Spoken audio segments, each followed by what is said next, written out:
Is the sovereignty of God, the lion, the supremacy of God, the ox, the servitude of God, and man, the excellence of God. There are 4 federal buildings: the White House, the Capitol building, the Jefferson Memorial, and the Lincoln Memorial. Outside the White House, the symbol is the eagle. Outside the Capitol building, the symbol is the lion. Outside the Lincoln Memorial, it's the ox. And outside the Jefferson Memorial, it's the man. The 4 beasts around the throne of God, and the 4 beasts. That's not all, baby. In Washington, D.C., there's a monument. Guess what it's called? The Washington Monument. It's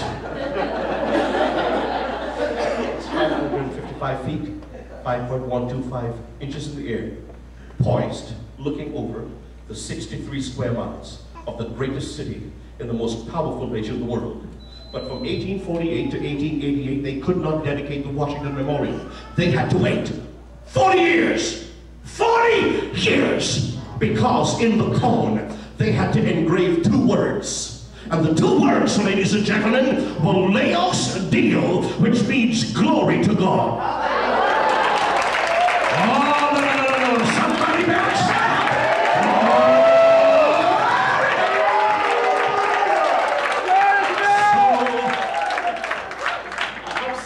Getting excited.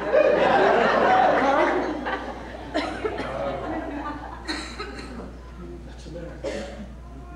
I give you a shocker when you go to the top of the monument and you look below to the city.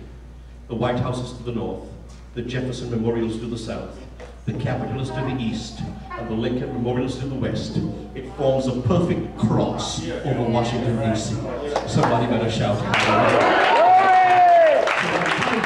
In Washington, D.C., where policy and legislation takes place, when some people are trying to get us to take prayer out of the school and stop supporting Israel and take the name of God in the 4 mentions in the Declaration of Independence, they can't stop glory to God from being shouted from the Washington Monument. And on the ground there's a cross that is saying, we still believe in Jesus Christ, the Son of the living God. But that's not all. Do you want some more? Yes. Yes. I'll give you a few more minutes. And then I gotta quit. Thank you very much. She agreed with me and said, yes, you have to quit. I think Brother Muncy and I will be glad to come back sometime. Happy to. Remember, we're a team.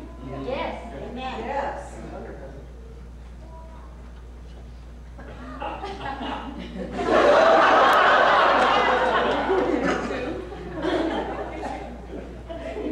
You stick with it.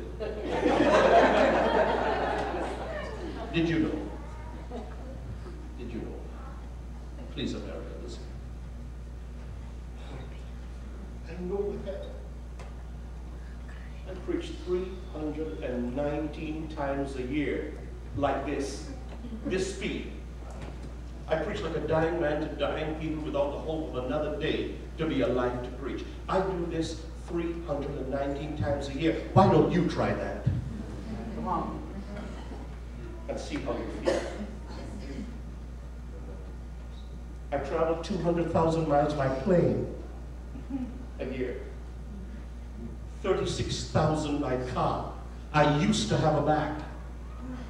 I still do. I can still swing the ball at the 270. So. Swing the 12.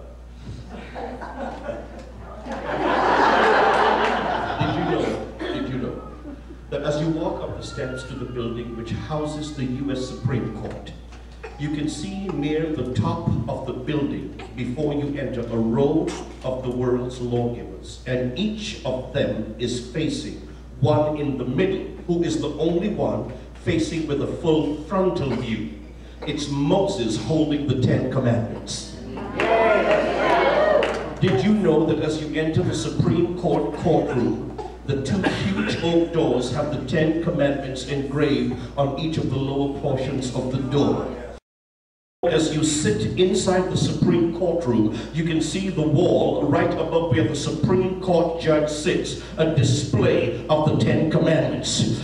James Madison, our fourth president, known as the what? The father of our Constitution, said this: "We have staked the whole of all our political institutions upon the capacity of mankind for self-government, on the capacity of each and all of us to govern ourselves, to control ourselves, to sustain ourselves according to the Ten Commandments." I find it amazing that they pull the Ten Commandments out of the Alabama courtroom, but they can't take it from the Supreme Courtroom. They can't take it from the courtroom door. They can't take it from next to the Supreme Court judge. That's America.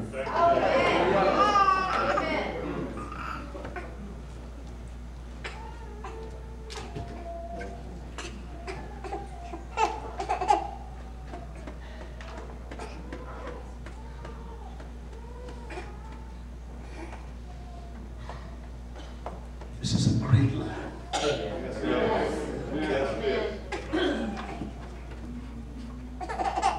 I love this land. I was born in Trinidad. Blue water, white sand, palm trees, brown people. I had a jam-packed church, paid off, new home, television program, radio program. God told me, leave that, come to America, to Oklahoma,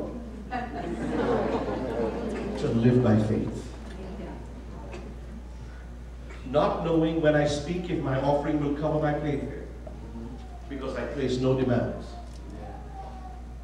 If I don't like the offering he gives me, my choice is not to come back.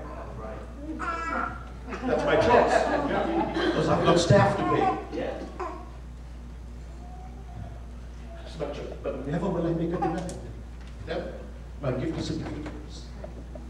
But I've got to share something with you. Please give me a hand. The USA Today had an article that I put in my notepad, and I want to read to you.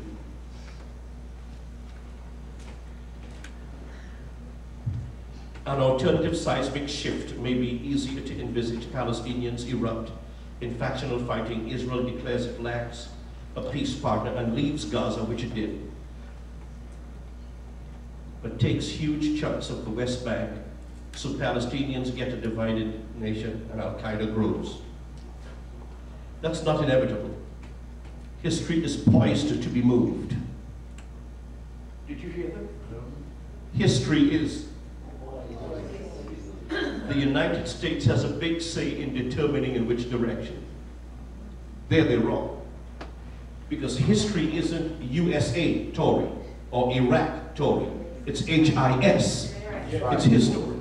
So when God gets ready to move history, it's always through the prayer and the intercession and the praise and the worship and the dedication of those people that call him Lord. We are not perfect.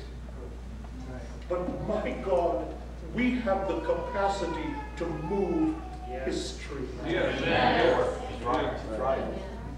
How many of you are hearing me preach for the first time? Look at this. Thank you. I am the representative of 17 members of the Parliament of Israel, authorized.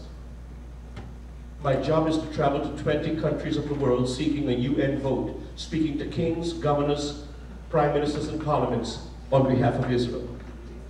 And I am living in America, so my blessing comes from America to send me, so it is checked as an American blessing.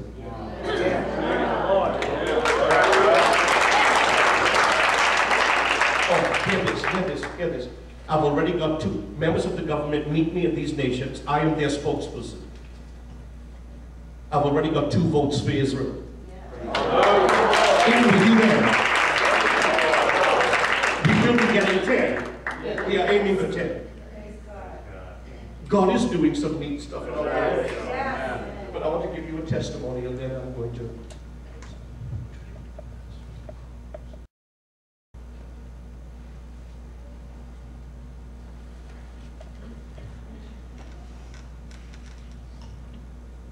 My country is 55 miles, that I lived in, I was born in, 55 miles long by 45 miles wide. Sonora is bigger.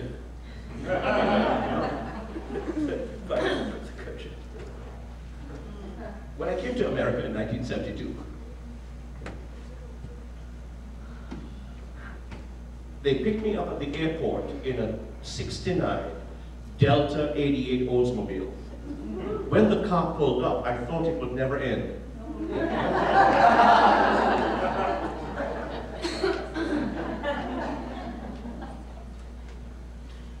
And when they opened the door, I thought I was going into a barn. That stunned me. The second thing that stunned me was when I went into the Houston Astrodome and I saw 55,000 people in one place.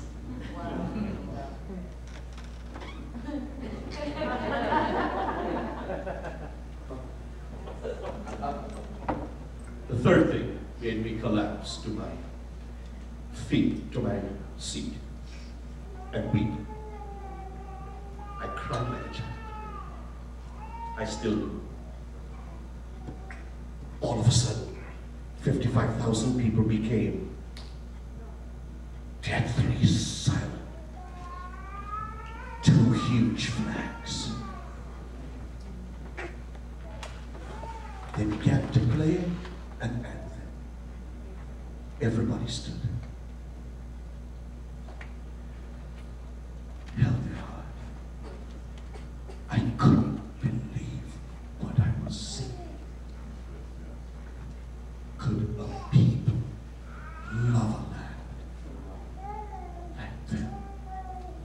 By God, folks, you're not just Christian, you're American.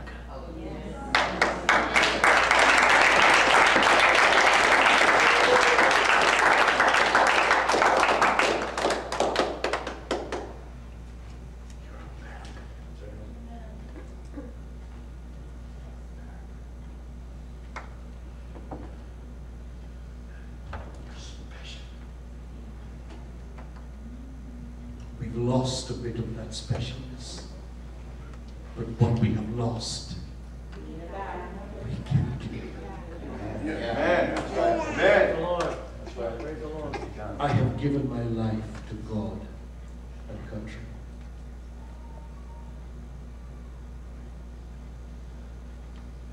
I am away from my wife 6.5 months a year. She does. She calls me after 35 years of marriage, crying on the phone. Please come home.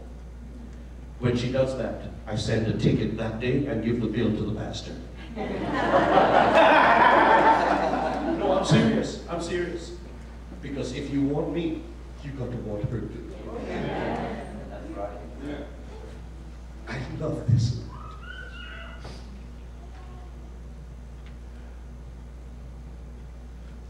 I am saying to you, Americans today, that it is because of your money sending a missionary to my land that I am saved.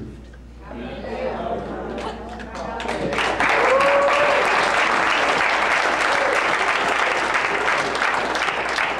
I'm just telling you what they say. They number me among the top 50 prophetic speakers in the world today. Not me. I don't think of myself like that. Well, I'm good, but I, you know. But listen to me. What we have lost, what we have left, we can come back to. But it must begin.